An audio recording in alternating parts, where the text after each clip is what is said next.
अस्सलाम वालेकुम everyone, welcome back to my channel. कैसे हैं आप सब लोग? उम्मीद करती हूँ कि सब ठीक ठाक होंगे, खैरियत से होंगे।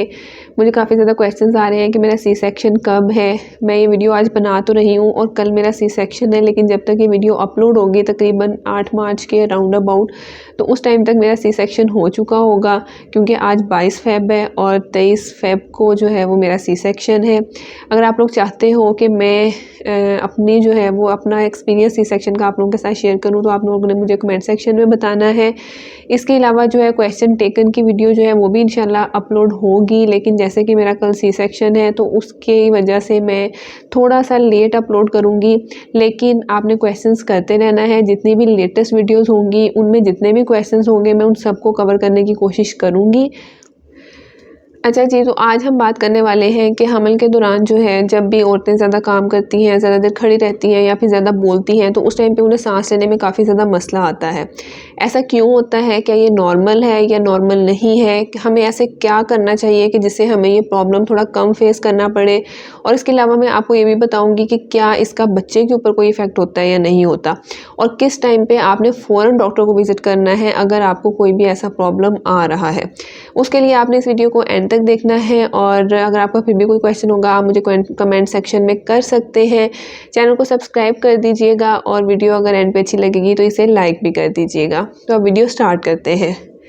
तो अगर हम प्रेगनेंसी के बिल्कुल शुरू के दिनों से बात करें कि जैसे ही हमारा प्रेगनेंसी टेस्ट पॉजिटिव आता है या फिर हमारा फर्स्ट ट्राइमेस्टर होता है, जैसे कि 5वां हफ्ता या 6ठा हफ्ता या फिर कोई भी पहले 3 महीनों में से टाइम होता है, तो उस टाइम पे हमें सांस लेने में मसला क्यों होता है? हमारी बॉडी में एक हार्मोन होता है जिसे हम प्रोजेस्टेरोन कहते हैं, जो कि स्पेशल प्रेगनेंसी के ही दिनों में बढ़ता है। ठीक है, उस हार्मोन की वजह से हमारी बॉडी को सिग्नल मिलते हैं कि भाई जो रफ्तार है अपने सांस लेने की उसको ज़रा तेज़ कर दो। अब ऐसा क्यों होता है कि हमारी बॉडी में बच्चा पल रहा होता है, उसे भी ऑक्सीजन की ज़रूरत होती है, ब्लड की ज़रूरत होती है, जिसकी वजह से हमारी बॉडी के ऊपर वर्कलोड काफ़ी ज़्यादा बढ़ जाता है, और ख़ास तौर पे ये हार्मोन जो है इसकी भी क्वांटिटी जो है वो बढ़ जाती है, जिसकी वजह से हमारी बॉडी ज़्यादा काम करती है ताकि बच्चे को भी ऑक्सीजन प्रॉपर मिल सके।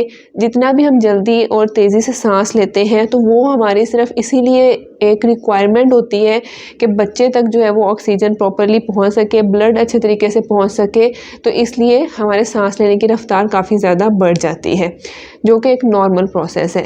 इसके अलावा हम शुरू के दिनों में ही ड्यूफास्टान की टैबलेट स्टार्ट कर देते हैं, और कुछ लोगों को ग्रेविबिनान के इंजेक्शन भी लगते हैं। ये सारी चीज़ें जो है ये प्रोजेस्टेरोन के लेवल को इंक्रीज़ करती हैं, जिसकी वजह से हमें सांस लेने में काफ़ी ज़्यादा मुश्किल होती है और हम ज़्यादा तेज़ी से सांस लेते हैं। लेकिन ये सब कुछ नॉर्मल है, आपने इस बात की टेंशन नहीं लेनी होती। अब बात करते हैं कि जैसे ही हमारा सेकंड ट्राइमेस्टर स्टार्ट होता है, जैसे कि चौथा महीना 5वां महीना स्टार्ट होता है, तो उस टाइम पे मोस्टली लोगों को अगर शुरू में ये मसला नहीं आ रहा तो उस टाइम पे ये मसला स्टार्ट हो जाता है, क्योंकि जैसे ही बच्चे का साइज़ बढ़ता रहता है तो हमारे जो लंग्स होते हैं, अगर उन्होंने पहले इतनी जगह घेरी होती है तो वो थोड़ा सा सिकुड़ जाते हैं। जब वो सिकुड़ जाते हैं तो उनकी कैपेसिटी जो है वो ऑक्सीजन लेने की वो कम हो जाती है, इसलिए वो ज़्यादा काम करते हैं, ज़्यादा जो है वो तेज़ी से हम सांस लेते हैं ताकि हम ज़्यादा से ज़्यादा ऑक्सीजन जो है वो अपने अंदर इनहेल कर सकें, उसको ले सकें, और वही ऑक्सीजन जो है वो ज़्यादा से ज़्यादा बच्चे तक भी पहुंच सके।